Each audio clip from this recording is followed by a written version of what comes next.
আমার কাছে মনের দিক থেকে ভালো থাকাটা সম্পূর্ণ নিজের ব্যাপার।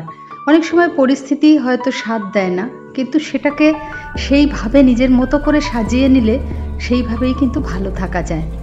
হাই এভরিওয়ান, আমি আজকে আরেকটা নতুন ব্লগে তোমাদেরকে অনেক অনেক স্বাগত জানাই।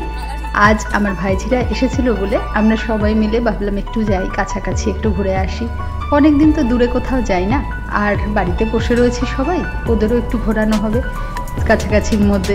চল বলে আমরা দুপুরবেলা খাওয়া দাওয়া করে বিকেলবেলা চলে এলাম।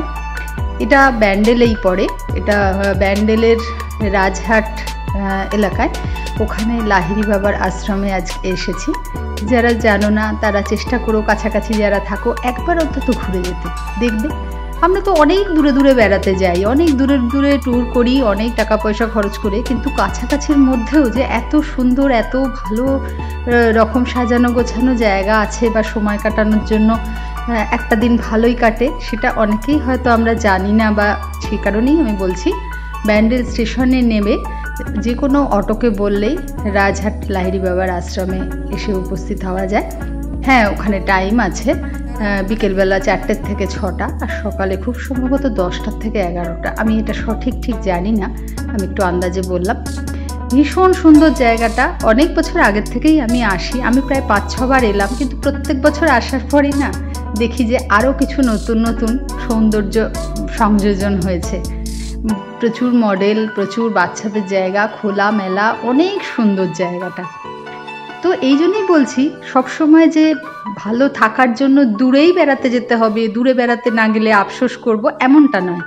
এই জায়গাটা আমি অনেকবার এসেছি, তাতে কি হয়েছে, আবার আসি, বারবার আসি, সবাইকে নিয়ে আসি, এর একটা আনন্দ আলাদা। সবাই মিলে একসঙ্গে যখন আসি না, তখন এটা একটা অন্যরকম মনে হয় যেন ট্যুরেই গেছি। যাই হোক, ভীষণ সুন্দর সাজানো, এবং মানে মন্দিরটা, এটা হলো মূল আশ্রমের ভেতরে আমরা প্রায় পৌঁছে এসেছি। এটা ভীষণ সুন্দর জায়গা, মনটা শান্ত হয়ে যায়, মনে হয় অনেকক্ষণ থাকি, শান্ত মনে থাকি। পরিবেশটাই না সম্পূর্ণ একটা আধ্যাত্মিক পরিবেশ। চেষ্টা করো সবাই, যদি পারো একবার এসে অন্তত ঘুরে যাও। ঠিক আছে, চলো দেখতে থাকো।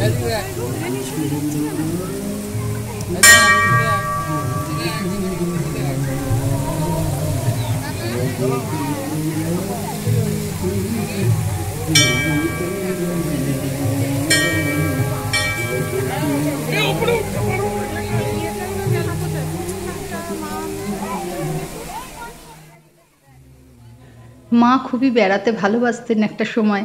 মাকে রেখে এসেছি বাড়িতে, মনটা একটু খারাপই লাগছে।